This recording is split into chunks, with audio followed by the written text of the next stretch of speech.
Quarter 2, Matatag, Kindergarten, Week 6, Day 1. May mga lugar at establishmentong maaaring puntahan ang pamilya upang magsaya at maglibang.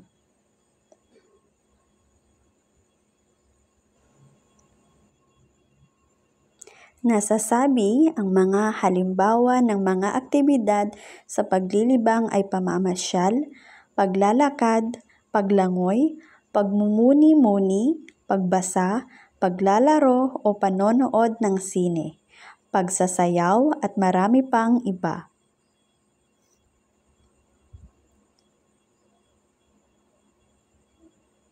Nababanggit na ang mga paglilibang ay ginagawa sa iba't ibang lugar sa komunidad.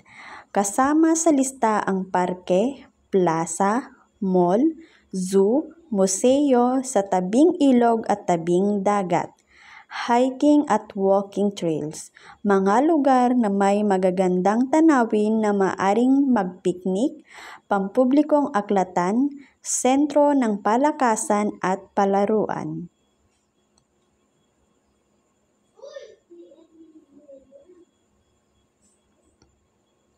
Naibabahagi na may mga taong nagtatrabaho sa mga lugar na ito na maaari nating mapagtanungan o hingan ng tulong kung kailangan.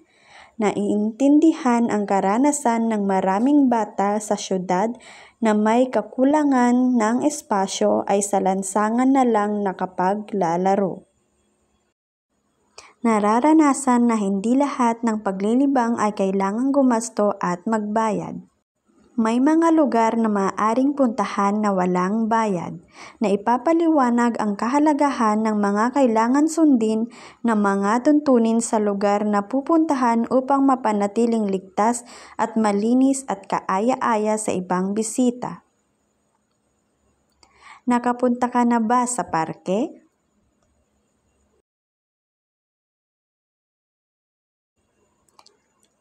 Ang parke. Ang parke ay isang pampublikong lugar na may mga halaman, puno at pasilidad para sa libangan. Ito ay lugar kung saan maaaring magpahinga, maglaro at mag-enjoy ang komunidad sa labas.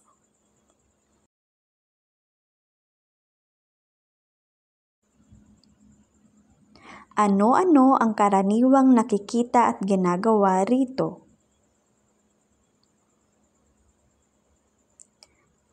Makikita sa parke ang iba't ibang halaman at kagamitan. Maaaring maglakad at mamasyal dito.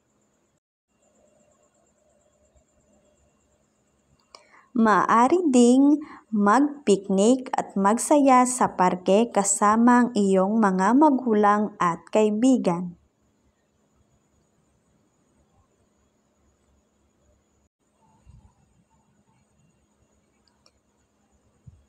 Sino ang mga kawani na nagpapanatili sa kagandahan at kalinisan ng parke?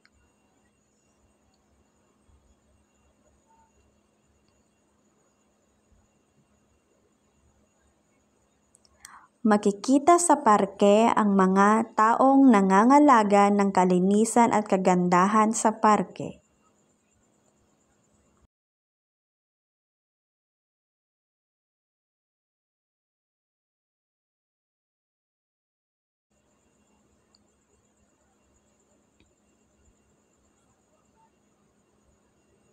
May mga tuntunin din bang dapat sundin sa parke? Ano ang mga ito?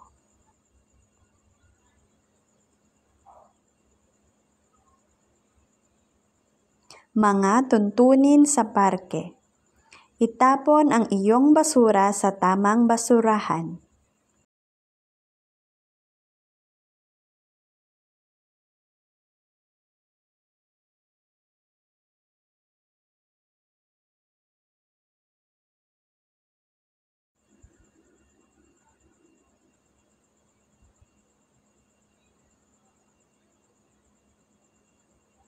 Huwag sirain ang anumang halaman o gamit dito.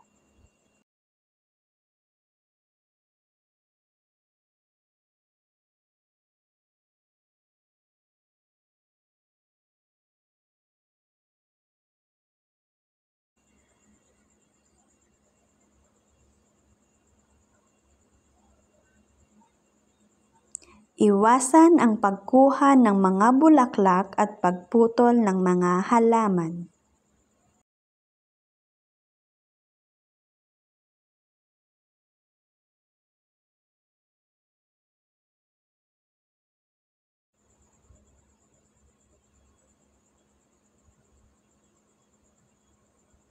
Huwag magdala ng matatalim na bagay, mga alkohol at anumang kagamitan na maaaring magdulot ng sakuna.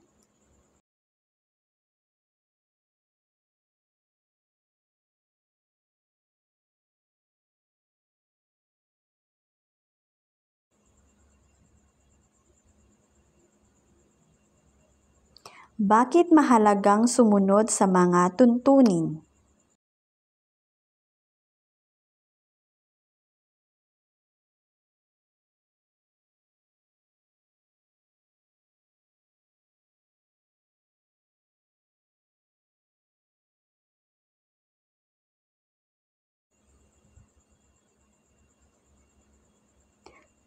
Mahalagang sumunod sa mga alituntunin sa parke upang maging masaya ang pamamasyal. Ito rin ay upang mapangalagaan ang kapaligiran at higit na makaiwas sa anumang sakuna.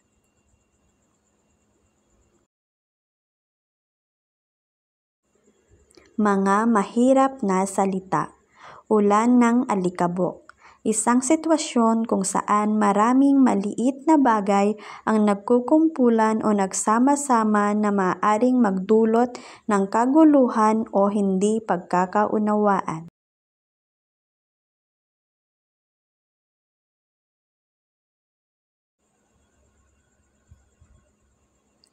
Padyakero. Isang tao na nagmamaneho ng padyak pedicab.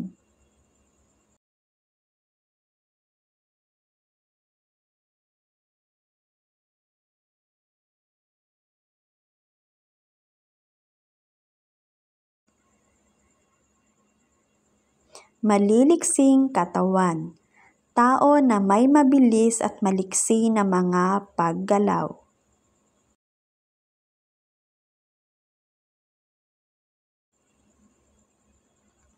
Maraming salamat mga bata.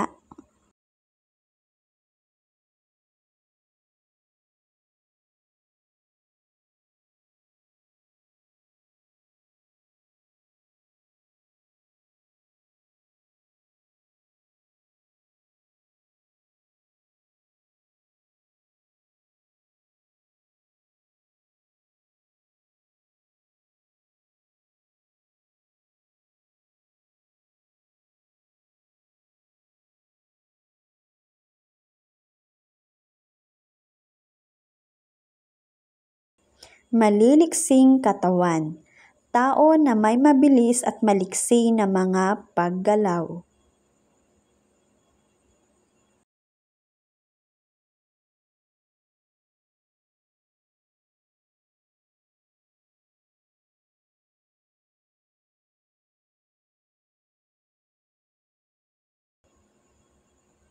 Maraming salamat.